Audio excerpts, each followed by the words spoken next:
Hi Internet, my name is Katie Turner and this is Learning to Learn.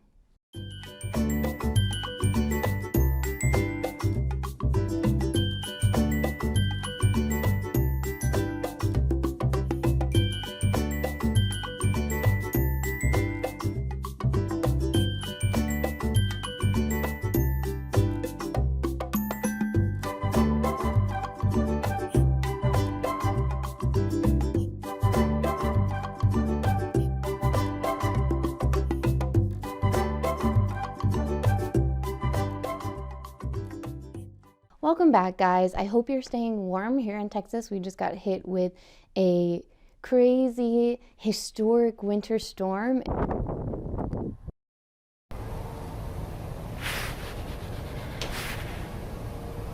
And we're right in the middle of it, so it's Sunday. We're supposed to be getting tons and tons of snow all day through tomorrow, and then freezing temperatures for several days. This never happens in Texas, so I'm pretty excited about it. I told my students last week that we all needed to wake up in the middle of the night and do a snow dance because I wanted my first ever snow day, and I think we did it. I think we might have overdone it a little bit, but I'm still excited. So anyway, in my last video, which was my introduction to this vlog, I talked about how I was going to give you an idea of what my plan is so far for how I want to go about doing this. So the basic idea, just to recap, was I want to learn something new, study a new subject that I don't know much about, and use all of the techniques that I want my students to use when it comes to studying and learning. And so first I had to pick what subject I was going to study. And this was a little bit harder than I thought it would be, because as soon as I started talking to people about this idea and talking about what I might want to learn, they were like, well, that might be fun for you, but what about your students? Is that something that they'll connect with? So at first I wanted to study a foreign language because I love languages, and then I thought maybe art history because I love art and I love history. But I thought, let's go a little bit further outside of my comfort zone, and also let me do a subject that a lot of my students study and students in high school and college tend to gravitate towards. So I am going to study the basic physical science of anatomy and physiology. What made me choose this subject is that I actually was looking for resources online, because since I am not in a college, I am not currently a student myself, I had to find a way that I could study a subject in depth without just buying a textbook in a bookstore and trying to study it from that. I wanted something a little bit more structured and a little more like what my students experience. So what better way than to find an online course, which is what all of my students are currently basically doing. So I found a resource through Carnegie Mellon University, and they have this program called the Online Learning Initiative. And so I came across that, and they had some free courses, and actually they have some great courses that you might want to check out about learning and cognitive tools. But I decided to look for a subject that was a little outside my comfort zone. And so when I found anatomy and physiology, I thought, ding, that is a great option. That's something that so many of my students have taken over the years. Okay, so how am I going to go about doing this? Well, let me explain how I think this might look.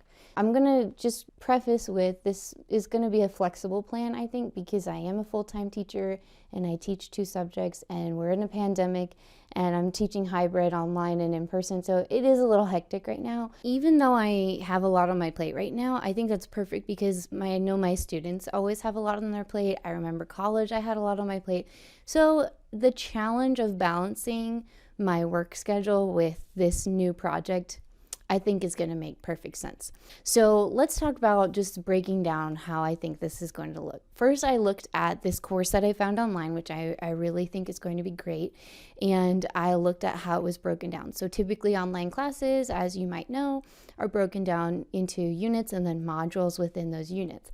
So this course has 15 different units, and within all those units there are 57 modules. And so then I looked at what's the typical semester, how many weeks in a semester, and it, depending on the school you're at, is about 14 to 20 weeks. And then I looked at how much time do college students spend in a class per week just in class listening to a professor, and then how much time is spent outside of class. And so in researching that a little bit, because it's been a while since I was a student, probably about an hour and 15 minutes twice a week is pretty normal, and that seems to match with what I remember from my college days way back when. So I'm going to try to use that model, so 2 times a week, an hour and 15 minutes of class instruction, which for me will be going through those modules. And then, like a typical college student, that will require about 2 to 3 hours a week of outside class studying. So completing other work like studying and homework type assignments. Now, I don't think I'm going to be getting homework or anything from this online course. So what I plan to do is to just study as if I were about to take a big test and just kind of review what I learned throughout the week. And then last but not least, I wanted to break down my week to see how this might work. I think it's a good idea to plan ahead of time certain times of the week that you want to work on certain classes as a student. So for me, I decided every night around 8:30 p.m. I am pretty much settled in for the evening, and I'm not going anywhere, but I also don't need to go to bed right away.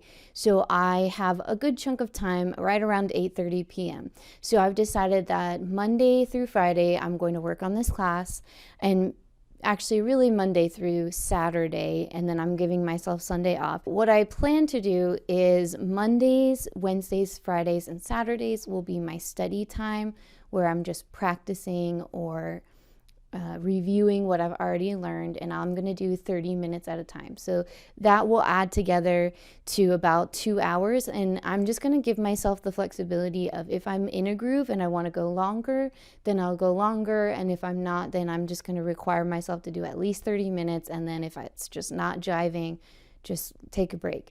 And that way I'm getting at least 2 hours, maybe 3 hours. So that's about recommended for college courses. And then my 2 nights that I plan on being in class will be Tuesdays and Thursdays, which again matches with what I did in college. I had a Tuesday, Thursday class, and it's 1 hour and 15 minutes. So I'll be working on those modules during that time.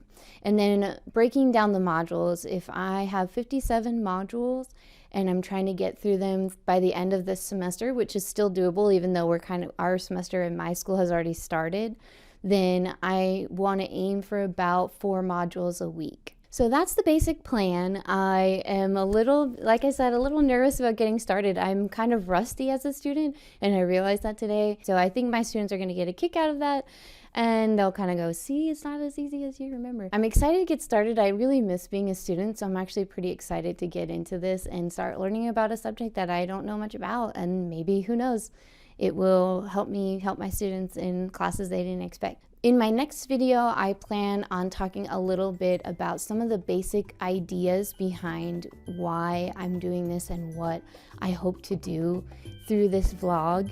And I'll talk about some of the psychological principles that I'm bringing into this as an instructor in AP Psych.